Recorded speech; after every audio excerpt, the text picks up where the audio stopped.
Ada tidak sesuatu selain tentunya berdoa, kemudian juga sunatnya makan korma dan sebagainya, tapi apa yang bisa kita lakukan pada saat menjelang dan pada saat berbuka puasa yang bisa memaksimalkan ibadah kita dan menambah pahala kita? Biar musbahak lagi dulu, jangan saya terusin. Karena kalau yang standarnya kan orang tahu kalau buka ya Allahumma lakasumtu wa bika amantu, kemudian makan korma dan kemudian menyegerakan berbuka. Apakah hanya itu atau apa lagi yang bisa kita lakukan, Gus? Jadi di antara hadis yang populer ya bagi diri saya juga saya harapkan umat Islam ikut mempopulerkan hadis itu. Sebetulnya tahapan ibadah satu ke yang lain itu kata Rasulullah, kata beliau, wahai orang Islam absyiru, kamu harus senang, harus bangga. Inna wa ta'ala qad yubahi bikum malaikatah, Allah sekarang baru membangga-banggakan kalian kepada malaikat-malaikatnya. Yaitu kalian setelah melakukan satu fardu, kewajiban menunggu fardu yang lain. Jadi misalnya terhitung niat, saya misalnya habis sholat subuh, di mata Allah, di pandangan malaikat, ini Bahak sudah melakukan sholat subuh, hidupnya untuk menunggu duhur, duhur untuk menunggu asar. Jadi status kita ini selalu demi kewajibannya Allah. Beda dengan kita misalnya orang kapitalistik kan, dari satu mapan ingin mapan lagi, lebih mapan lagi, sehingga kita sangat materialistik. Nah ini hamba-hamba Allah pilihan ini dari satu fardu, addu faridotan wantadiru ukhra, wantadzoru ukhra, dari satu fardu menunggu yang lain. Sehingga saya berharap kalau ngajarin anak-anak saya, bagi yang suka makan silahkan tetap suka makan. Kamu hari ini tadoruk sama Allah karena lapar dan menunggu rahmat Allah, dibolehkannya makan itu juga rahmat Allah. Sehingga ketika lapar kata Nabi, saya sebagai Nabi kata Rasulullah disediakan semua khuzainul ard, tapi saya enggak mau, walakin aju'u yauman wa asba'u yauman kata. Terus kata Nabi, kalau ketika asba'u fa ahmadullah, ketika aja'u fa atadurru ilallah, ketika saya lapar saya akan tadurru, ibadah saya jalur tadurru, jalur merasa lemah sebagai manusia. Ketika saya kenyang, jalur dekat Allah lewat muji Allah, lewat syukur gitu. Artinya saya ingin umat ini gini, ketika lapar, misalnya kita pejabat atau kita kiai besar, ternyata hanya segitu, kalau tidak makan lemes gitu. Betapa dhaifnya kita. Setelah makan kita syukur ya. Saya berharap dari satu kebaikan tadarruk menjadi kebaikan syukur, dari kebaikan syukur ke tadarruk. Jadi betul, bagus. Kalau tradisi berbuka Gus Baha dan keluarga biasanya seperti apa, Gus? Langsung makan besar atau seperti penasaran pengen tahu? Kalau di pesantren umumnya itu kan rata-rata ngaji Fathul Mu'in ya. Di antaranya yang diceritakan adalah makalah banyak sahabat termasuk Sayyidina Ali atau Syiah alal iyal ya. Jadi mereka karena masih anak-anak harus diservis dengan longgar lah. Nah karena mereka longgar kayaknya yang tua juga agak-agak iri lah ikut longgar juga. Jadi longgarnya gimana, Gus? Longgarnya artinya anak-anak ya sudah minta makan apa saja diturutin gini-gini. Tapi di balik itu sebenarnya ada kearifan, kata bapak saya, ibu saake sing dagang dibelanjani gitu. Jadi kearifan itu selalu dijaga. Saya punya cerita di kitab Bukhari, itu bagus sekali menurut saya. Suatu saat Nabi Ayub, kalau di Bukhari ini Nabi Ayub, dia setelah dihukum dan menjadi kaya raya lagi, kemudian dia melihat ada belalang dari emas, beliau ngambil banyak sekali. Terus ditegur sama Allah, masa sudah sekaya kamu masih ngambil belalang emas yang sebanyak itu. Terus kata beliau menjawab, wa may yaswa'u mir rahmatik, siapa sih ya Allah yang bisa kenyang dari rahmatmu gitu. Jadi artinya tradisi Mbah Mun, bapak saya, semua orang-orang soleh itu ketika longgar beberapa menu makanan tuh, wong Allah sugih ora ngarah bangkrut gitu. Wong Allah apiane gak apa-apa dinikmati itu. Jadi apa ya, orang-orang soleh itu pilihan apapun tuh kembali kepada Allah Subhanahu wa taala. Sehingga jadi nyaman gitu ya, seperti Rasulullah tadi ketika lapar fa'atadurru ilallah, saya tadarruk, saya merasa lemah. Terus ketika saya kenyang fa'ahmadullah, saya akan muji Allah. Jadi enak semua. Terus yang paling penting dalam ilmu ushul fikih itu ada kenikmatan bersama yang tidak maksiat, itu yang paling penting. Jadi kiai-kiai kita ini kan tahu bahwa dunia ini banyak maksiat, sehingga untuk orang senang saja harus maksiat. Nah ini perlawanan besar dari para kiai itu, waladzatun fi ghairi muharramin. Semua umatnya ini dilatih menikmati sesuatu yang tidak diharamkan Allah. Itu perlawanan terbesar, sehingga kiai-kiai itu longgar sekali, jagongan longgar, gojlok-gojlokan longgar, guyon longgar, semuanya ini terhadap, karena manusia ini potensi maksiat. Satu-satunya cara itu supaya mereka nyaman dengan taat tadi.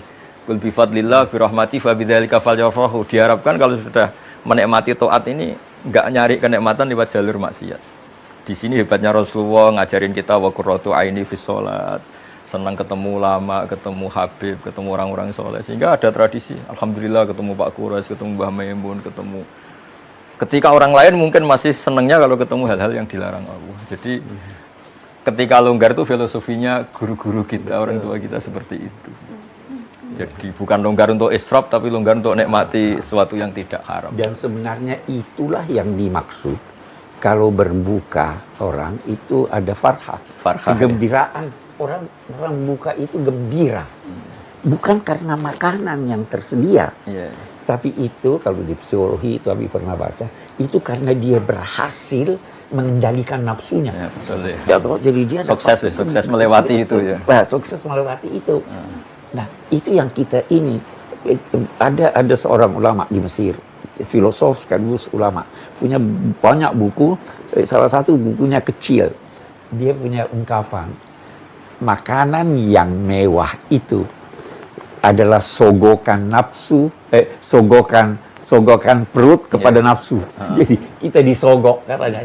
Sebenarnya dia ingin katakan jangan melihat pada makanan, tapi melihat ada kegembiraan. Boleh jadi itu sebabnya ya kegembiraan itu kita bersama keluarga makan bersama, buka bersama dengan orang itu gembiranya. Artinya gembira tidak perlu maksiat yang mahal itu. Ya, kita gembira tanpa maksiat. Itu mahal betul itu. Ya. Mahal sekali. Iya. Saya ingat Gus Baha juga sempat bilang lauk terenak lapar, gitu ya. Iya Gus? betul ya. Dan puasanya orang kaya itu lebih berat dari puasanya orang miskin. Iya betul. Jadi ceritanya gini, Bapak itu pernah ditamuanin orang miskin cerita, puasanya orang miskin itu berat sekali, harus tetap kerja mencangkul gini-gini. Dia kalau puasanya orang kaya enak tidur di rumah sambil santai-santai di rumah baca Quran. Terus Bapak cerita, ini kisah nyata. Kamu nggak pernah jadi orang kaya katanya. Puasanya orang kaya lebih berat. Pagi-pagi ninggalkan makan pecel, siang sedikit rawon, nanti agak sore ninggalkan sate. Jadi yang ditinggalkan banyak. Kalau kamu kan biasa meninggalkan makan. Si miskin ini akhirnya tertawa. Ya sudah ya, sama saja ternyata. Intinya itu dulu pembelajaran supaya yang miskin tidak merasa paling heroik. Betul. Karena yang kaya juga heroik meninggalkan kongkoi-kongkoi di beberapa tempat yang biasa ngemil, biasa makan itu. Jadi itu hebatnya guru-guru kita ya. Kalau ngelatih logika ibadah itu sederhana, tapi orang itu akan ingat itu. Seperti yang Gus Baha bilang, menghayati doa berbuka puasa kita bisa jadi wali. Iya betul.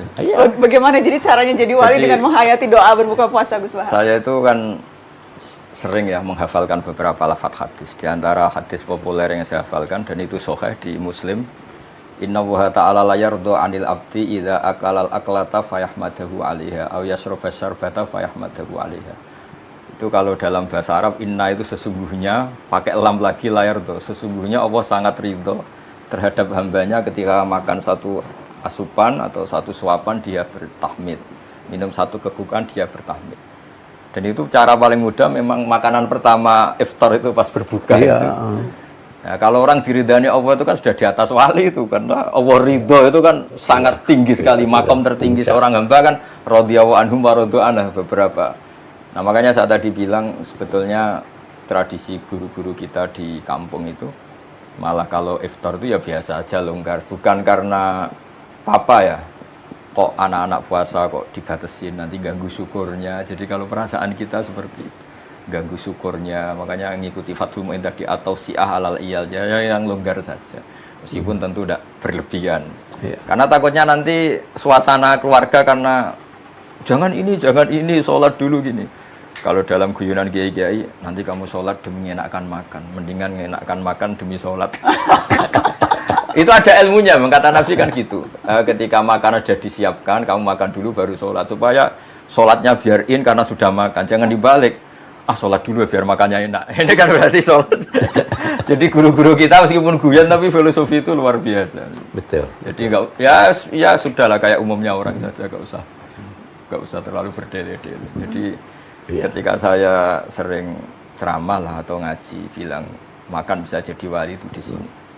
Apalagi darinya Rasulullah SAW. Dulu Nabi makan itu satu cara untuk nafyur rububiyah. Sehingga di sebagian ayat Nabi disifati Wa ma arsalna qablaka minal mursalin illa innahum la yaquluna ta'am. Tapi ini bukan sekedar makan, karena Nabi Muhammad jadi nabi setelah Nabi Isa karena terlalu sempurna dianggap Tuhan.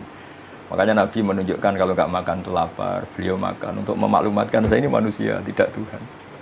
Nah kalau kita dengan puasa jadi begitu, puasa katanya presiden, katanya menteri, katanya ulama besar, nggak makan ternyata loyo, betapa lemahnya saya, ini kan bagus untuk Betul. tadarruk tadi. Iya. Nah nilai-nilai itu yang menjadikan ini super tadi ya. Ketika lapar ya ibadahnya super, tadarruk. Ketika makan juga super karena tahmid tadi. Ya, kita berharap